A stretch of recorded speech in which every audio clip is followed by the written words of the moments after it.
versículo 1.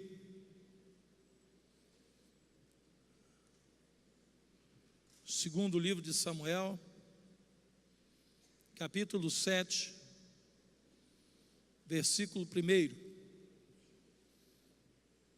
Pode ficar sentado, amados. Pode ficar sentado.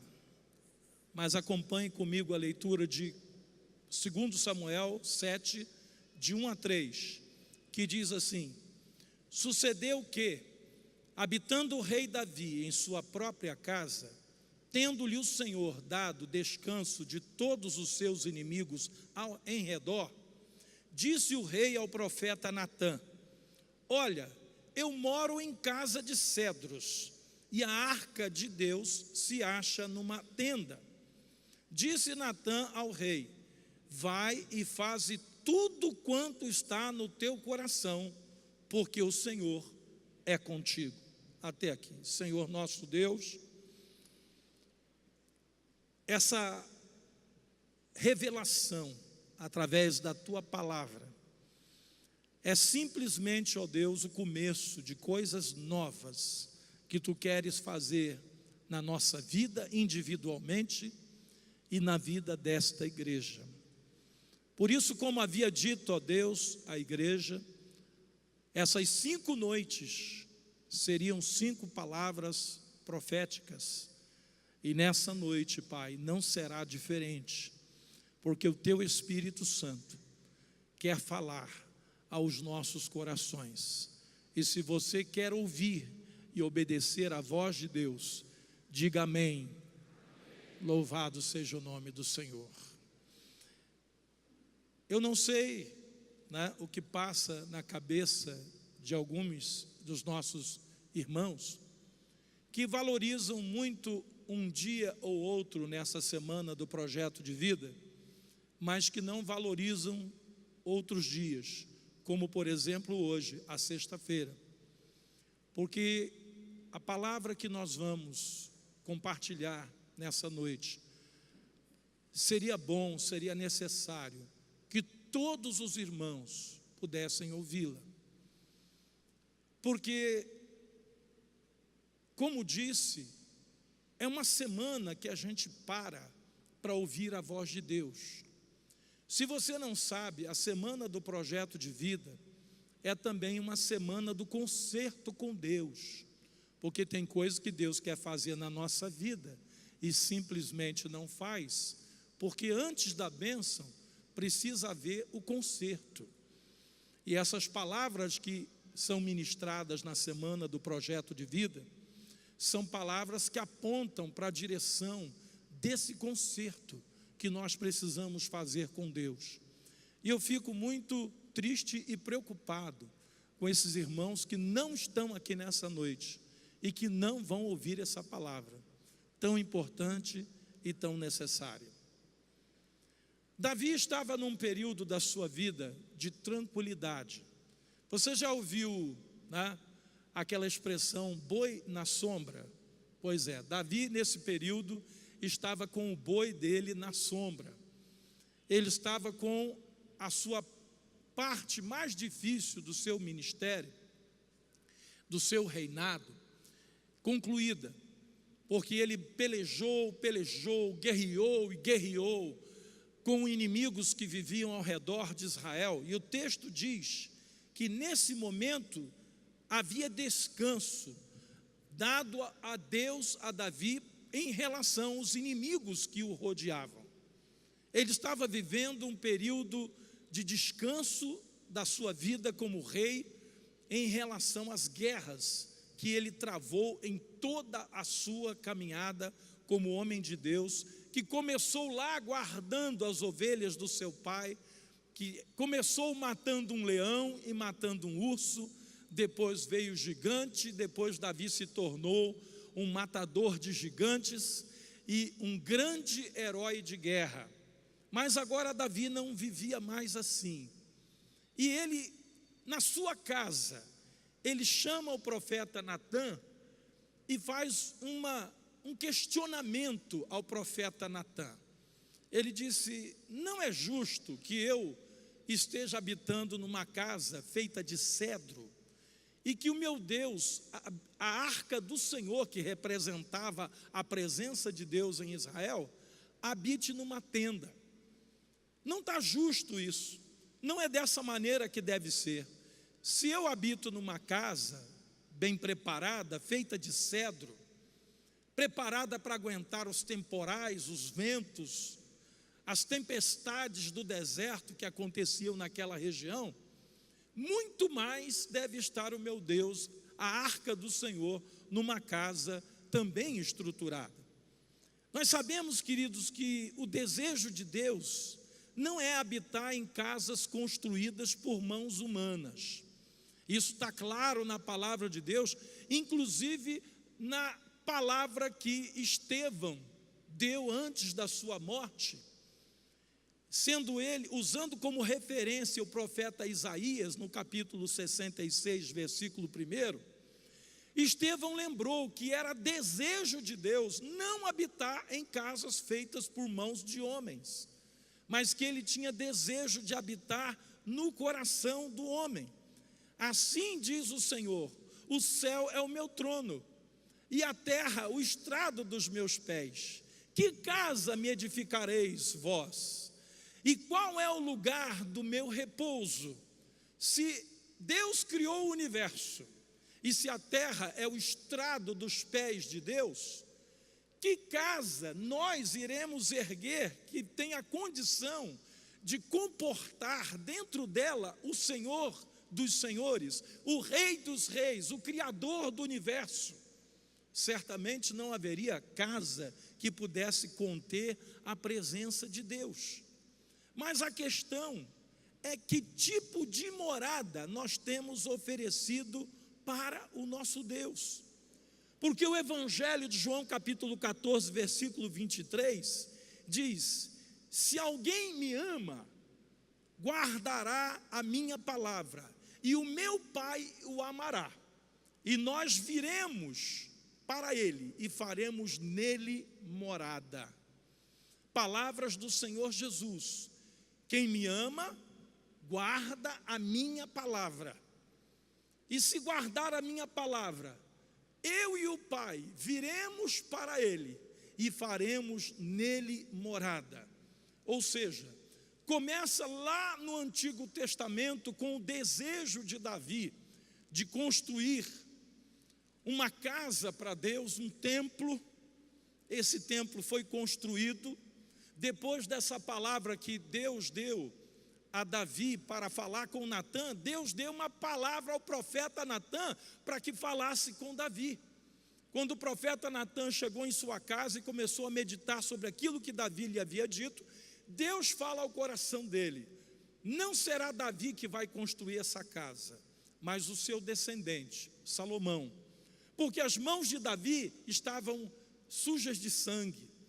Davi foi um rei de guerras, foi um rei de batalhas. Já Salomão nasceu num período em que essas guerras haviam passado, havia paz. Então Deus escolheu o filho de Davi, Salomão, para erguer uma casa para ele. Sabia Deus que essa casa um dia seria destruída. Deus sabia que um dia o santuário seria destruído, porque várias guerras aconteceram na cidade de Jerusalém, e com essas guerras o templo que foi construído por Salomão foi completamente destruído. Inclusive as muralhas de Jerusalém foram destruídas 16 vezes e reconstruídas 17 vezes. Por isso elas estão lá de pé. Mas o templo original, construído por Salomão, filho de Davi, esse templo não existe mais. E por que ele não existe mais? Porque Deus sabia que ele não queria habitar em casas feitas por mãos de homens. Ele queria habitar no nosso coração. Ele queria fazer morada dentro do nosso coração, como Jesus falou, que ele e o Pai e o Espírito Santo viriam morar dentro de nós. Mas a questão é: que tipo de morada nós temos oferecido para o Pai, o Filho e o Espírito Santo de Deus? A casa que você oferece para Deus, ela é uma tenda? A casa que você oferece para Deus é um quartinho apertado? Como que é a casa que você tem oferecido para Deus? Muitos cristãos têm oferecido para Deus o quartinho dos fundos da sua casa. Sabe aquele quartinho descolado da casa, aquele quartinho da bagunça, aquele quartinho que a gente coloca as coisas que não estão em uso, as coisas que nós não precisamos toda hora, e aí a gente guarda lá nesse quartinho. Para alguns cristãos hoje, o lugar onde Deus mora na sua vida é dentro desse quartinho.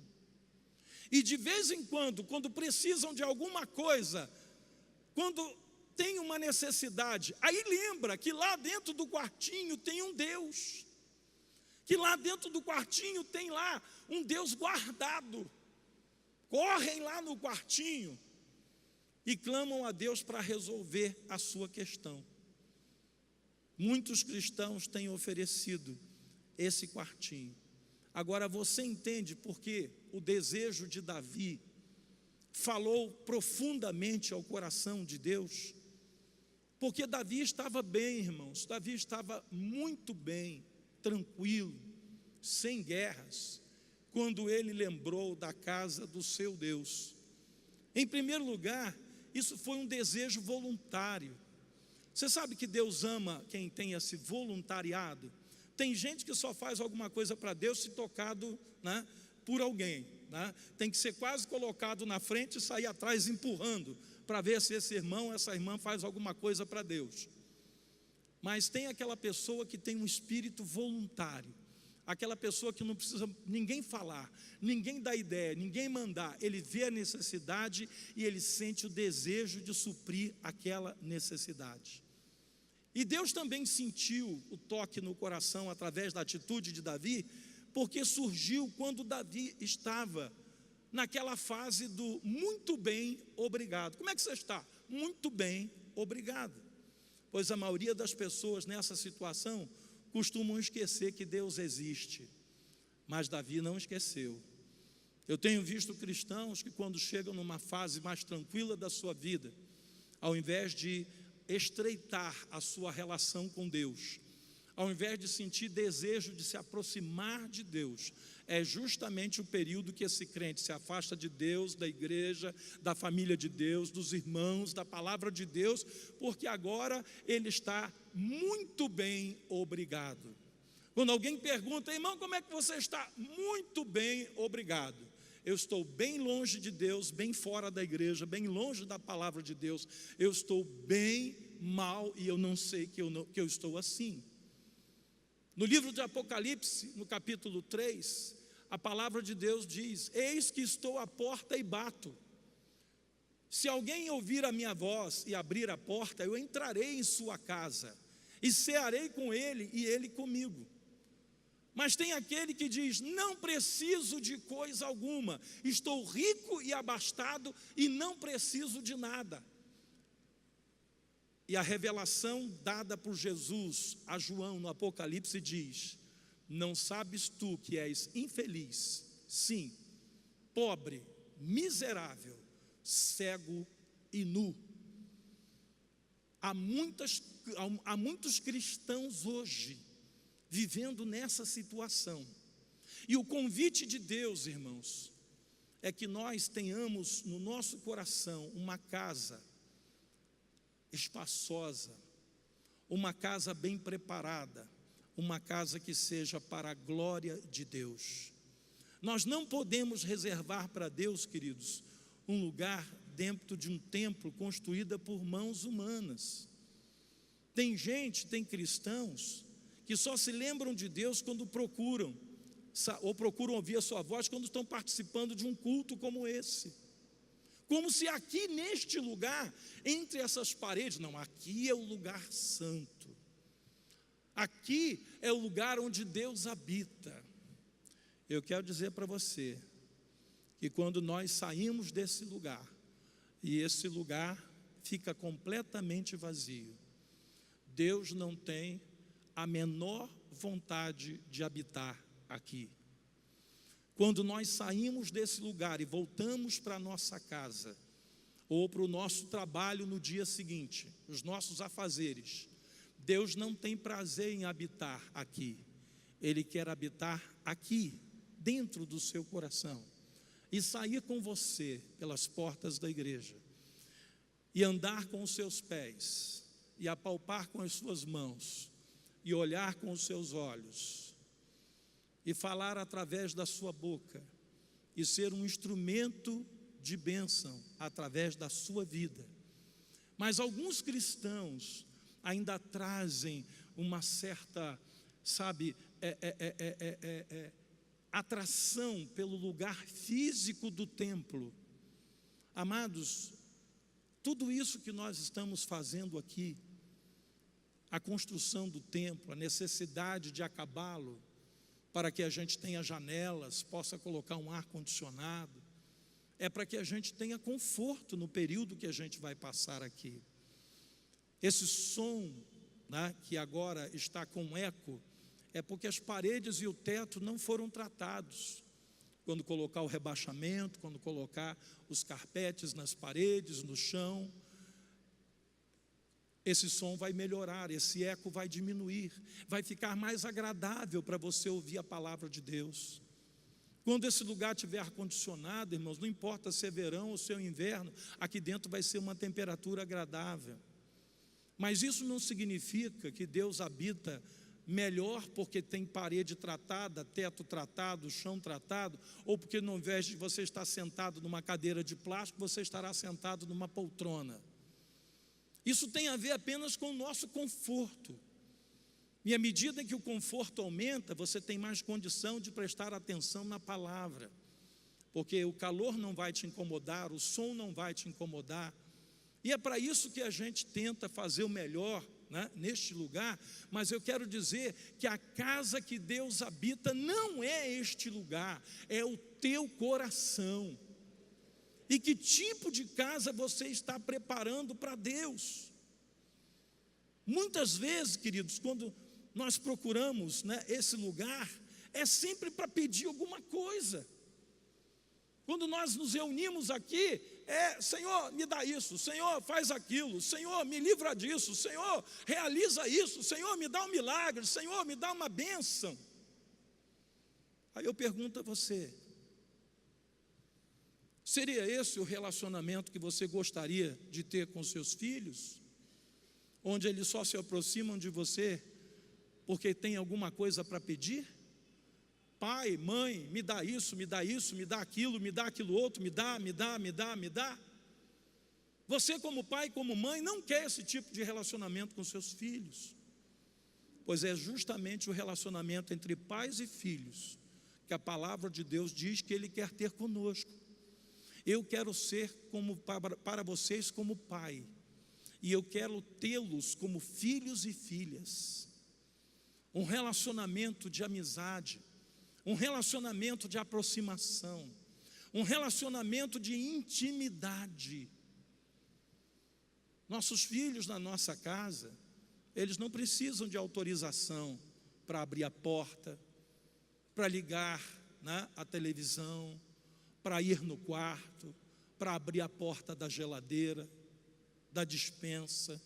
Eles não precisam de autorização, porque eles estão dentro da sua casa. É esse relacionamento que Deus quer ter comigo e com você.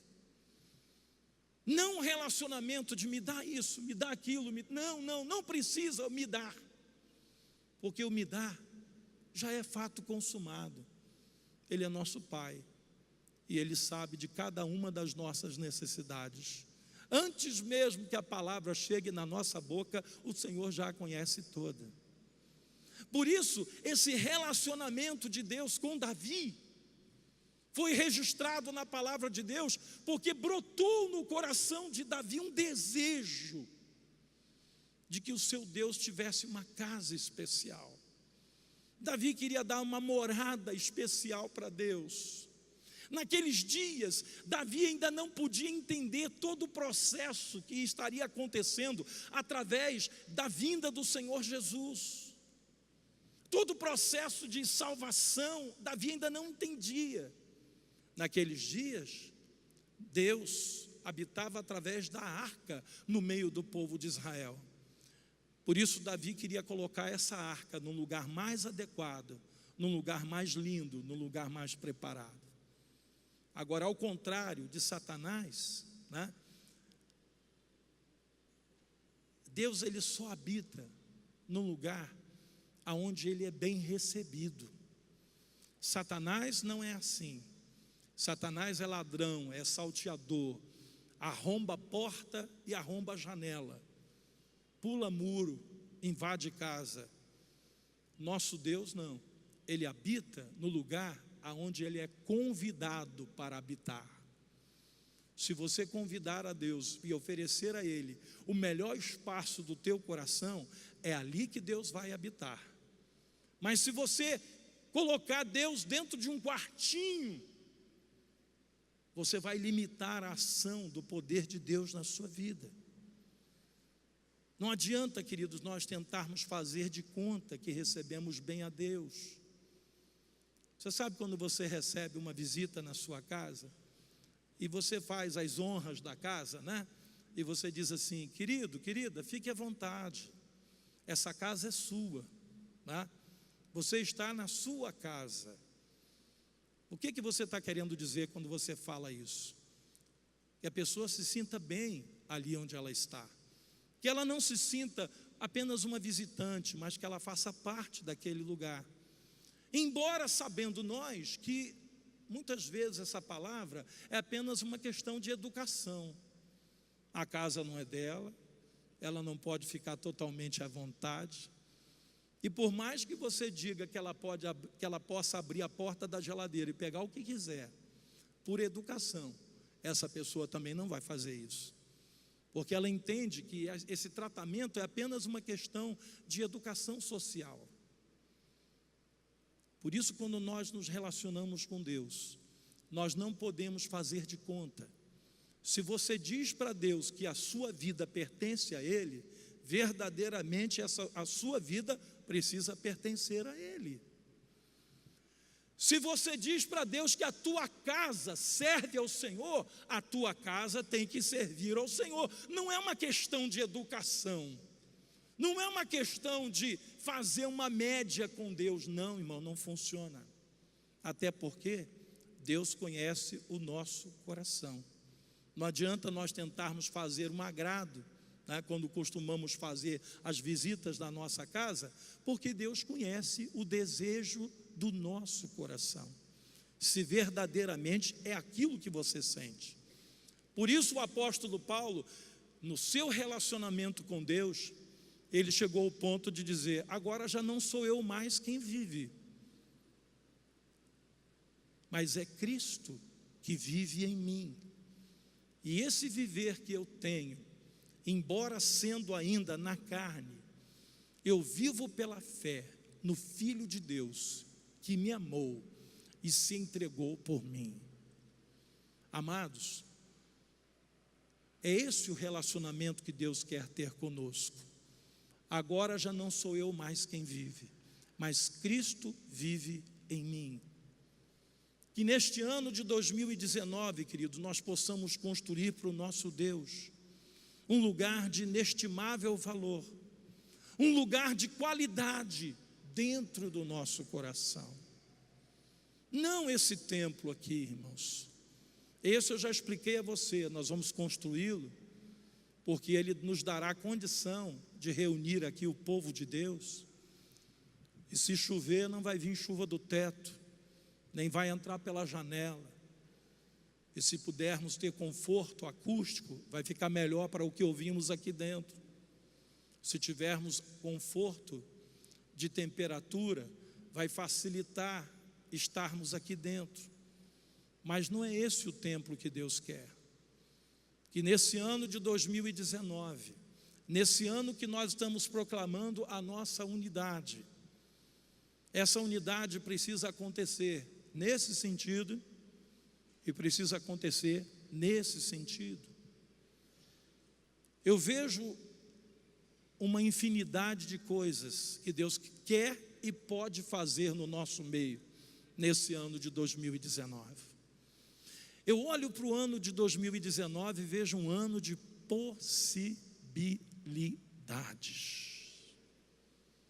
Vejo um ano de coisas novas acontecendo. Vejo um ano, irmãos, de promessas de Deus se cumprindo nas nossas vidas. No entanto, isso vai depender de qual é o espaço que você está dando para Deus dentro da sua vida. É aquele quartinho lá dos fundos, apertadinho, onde você guarda o que comumente não usa? Ou você está colocando Deus no trono da sua vida, na sala principal, no lugar de destaque? Você entende porque algumas pessoas não estão hoje aqui? Porque não julgaram importante vencer a dificuldade para chegar hoje aqui. Irmãos, estamos numa caminhada de apenas 5 noites. Não é de 300 noites. Apenas 5. E na quinta noite, já ontem muitos não vieram. E já hoje outros não vieram. Cadê a multidão que estava aqui na segunda-feira? Principalmente na terça-feira, da cura das enfermidades físicas e emocionais. Na quarta-feira da família, cadê aquela multidão? Muitos não estão aqui. E aí você entende? Buscai em primeiro lugar o reino de Deus e a sua justiça, e as demais coisas vos serão acrescentadas. A construção, queridos, desse lugar que a gente constrói para Deus, vai depender de você separar tempo e recursos. Ninguém consegue construir nada na sua vida. Vou repetir: ninguém constrói nada na sua vida sem separar tempo e recursos para isso. Quando você decide construir uma carreira, você tem que separar tempo para os estudos e você tem que separar recurso para pagar. Mesmo que você tenha passado para uma universidade federal, mas mesmo assim você terá gastos. Você terá que dedicar tempo e recurso para você construir uma carreira. E como alguém quer construir um relacionamento com Deus sem tempo e sem recursos, dando a Deus o tempo que sobra, dando a Deus o recurso que sobra, e se sobra? Queridos, um relacionamento com Deus depende de tempo e de recurso.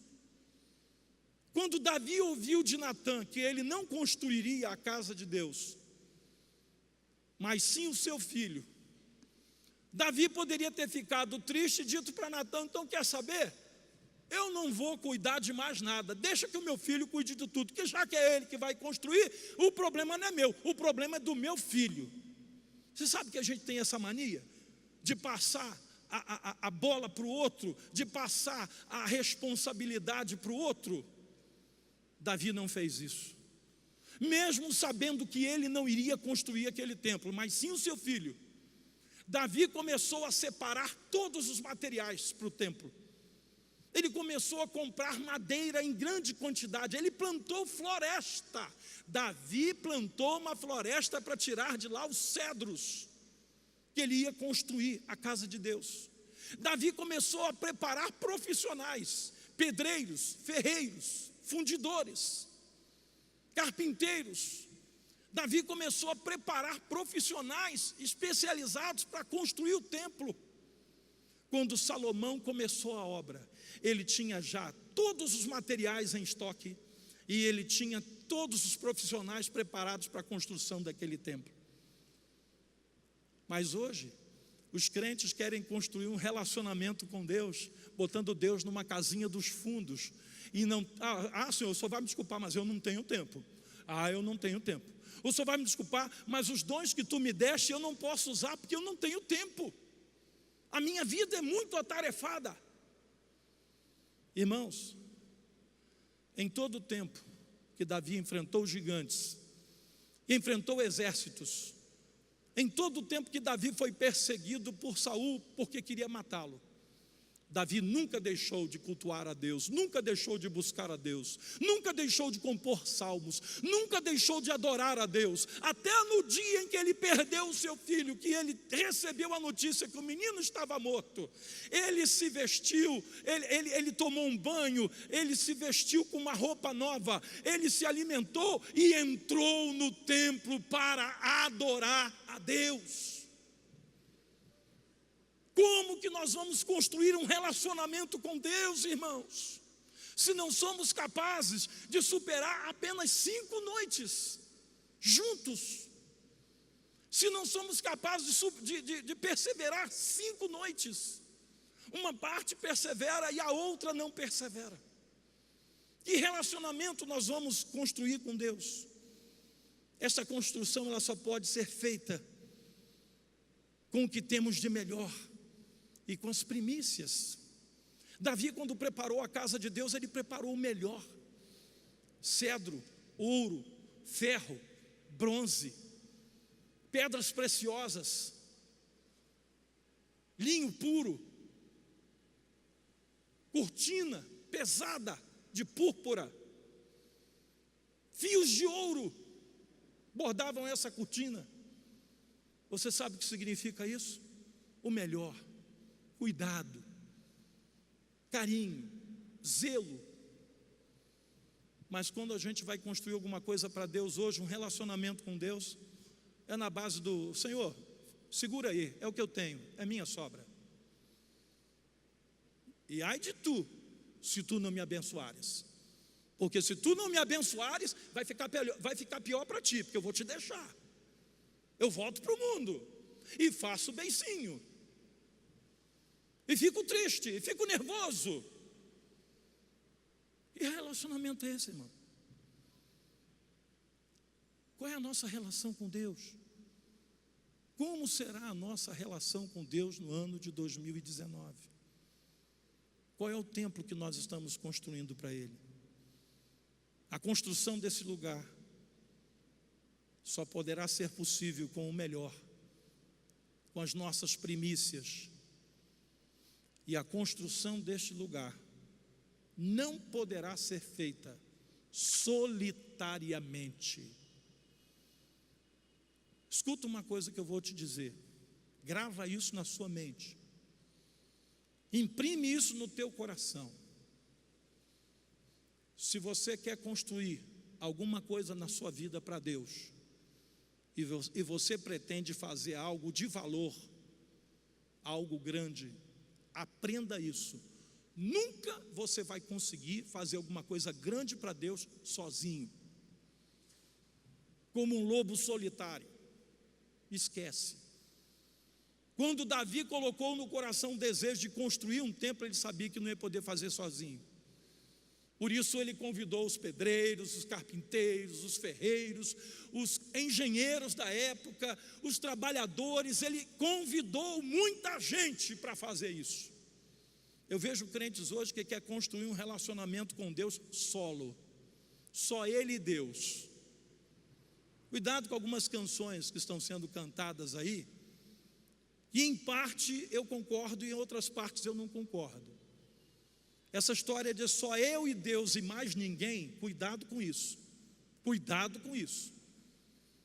Porque pode estar destruindo dentro de nós aquela palavrinha ali, ó, unidade. Tem muita coisa que é a tua intimidade com Deus.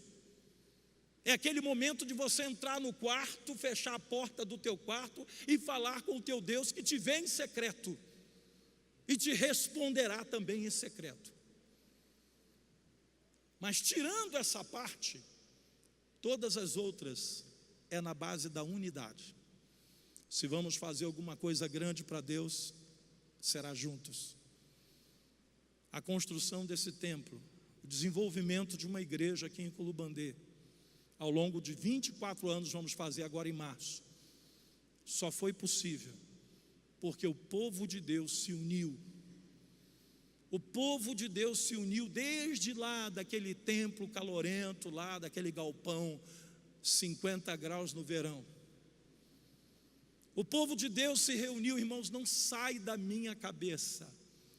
Quem participou, participou. Quem não participou, ouviu falar. Daquele dia que a gente vendeu 6.000 cachorro-quentes aqui dentro desse terreno. De manhã, um batalhão de irmãos, com facas na mão, vasilhas, e chegavam sacos de pimentão, de cebola, de tomate, e nós íamos picando e colocando dentro de sacos desse tamanho, de plástico, né? Que a gente comprou aqui, aliás, que a Codeplástico nos forneceu gratuitamente. Eles entraram conosco na campanha. E aí nós colocávamos dentro de uma piscina que eu trouxe da minha casa, aquelas piscinas de fibra, de 2 metros por 3. Colocamos aqueles sacos dentro dessa piscina, jogamos gelo picado por cima e tapamos com uma lona, para não deteriorar o molho até a noite, quando nós íamos fazer a partir da tarde, às 3 horas da tarde. Mas durante a manhã foi a preparação. Irmãos, mais de 1.000 quilos de molho cortado pedacinho a pedacinho. Quem consegue fazer isso sozinho? Quem consegue fazer isso? Irmãos, eu vi aquelas irmãs com aquelas faquinhas na mão. Quando aquelas faquinhas começaram a funcionar, irmãos, não havia tomate que desce, não havia cebola que desce, não havia pimentão que desce, porque os sacos foram enchendo e nós preparamos. Depois, quando fomos fazer os cachorro-quentes, eram 6 fogões, 6 tachos enormes, panelões, fazendo o cachorro-quente, um fazendo e o outro já servindo. Irmãos, veio gente de tudo quanto é lugar, porque o pessoal comprou cachorro-quente aí até em outros bairros, né? E vieram com sacolas na mão para levar o cachorro-quente. Eu lembro, irmãos, que nós trouxemos uma Kombi lotada,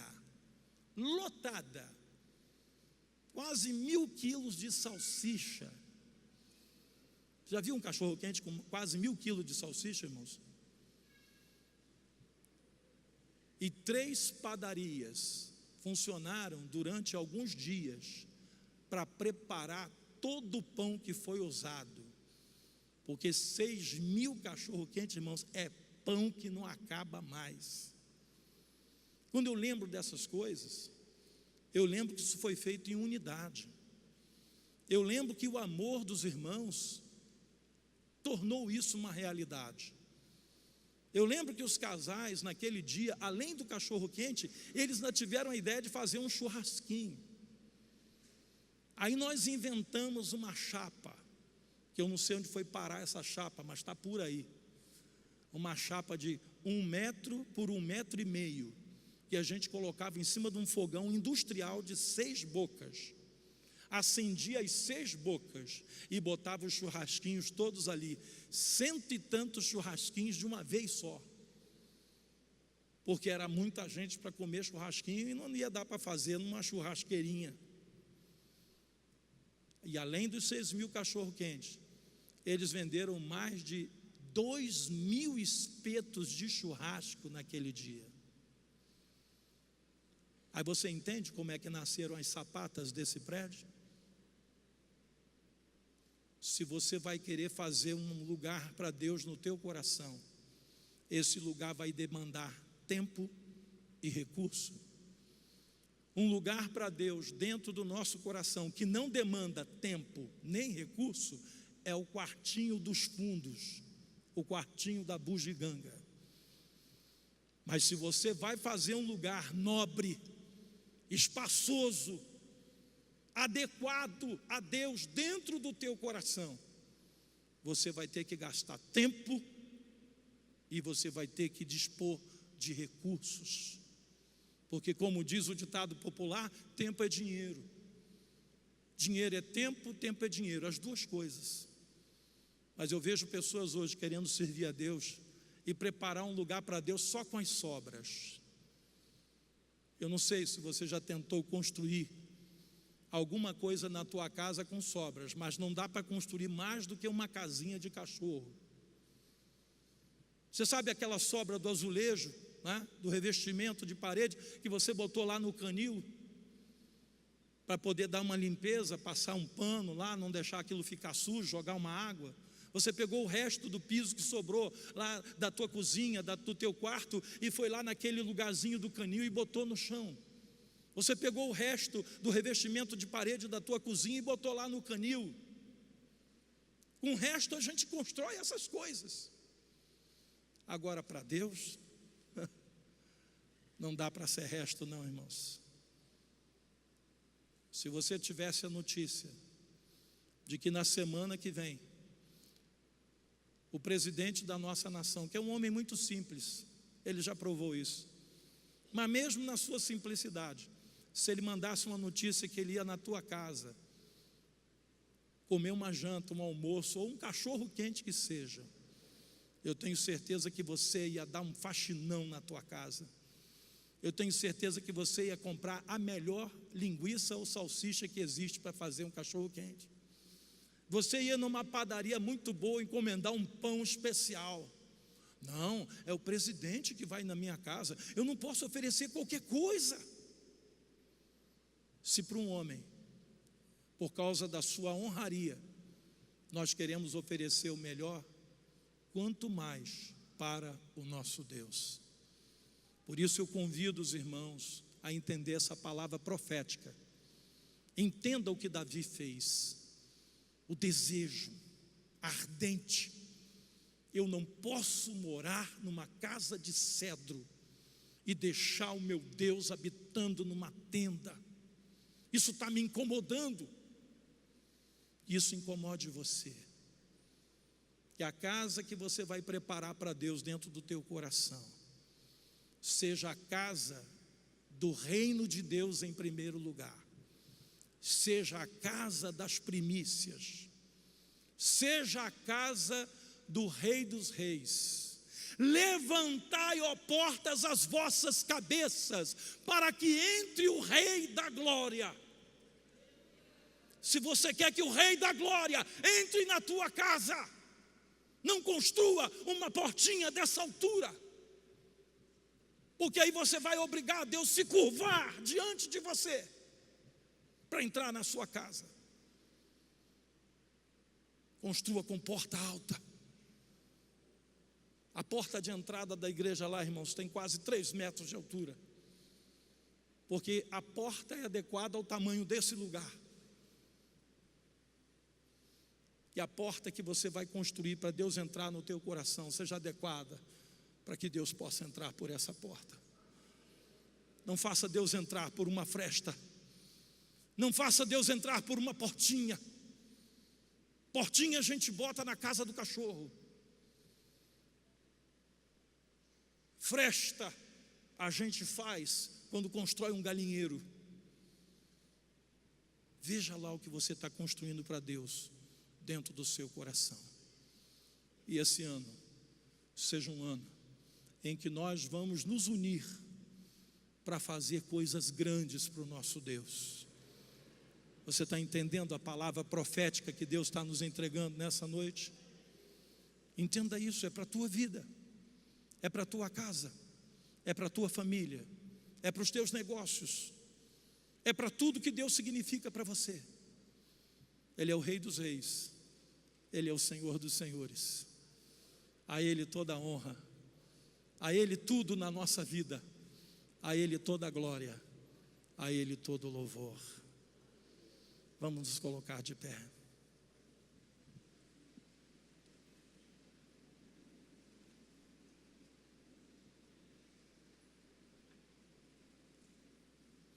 Aleluia. Peço os músicos que venham para o altar.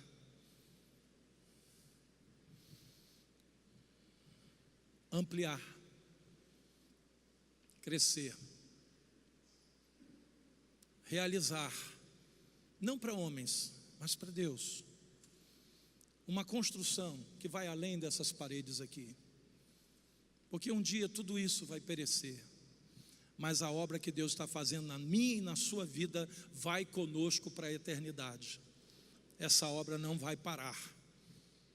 Por isso o apóstolo Paulo disse: estou plenamente certo que aquele que começou a boa obra em vós há de completá-la até o dia de Cristo Jesus.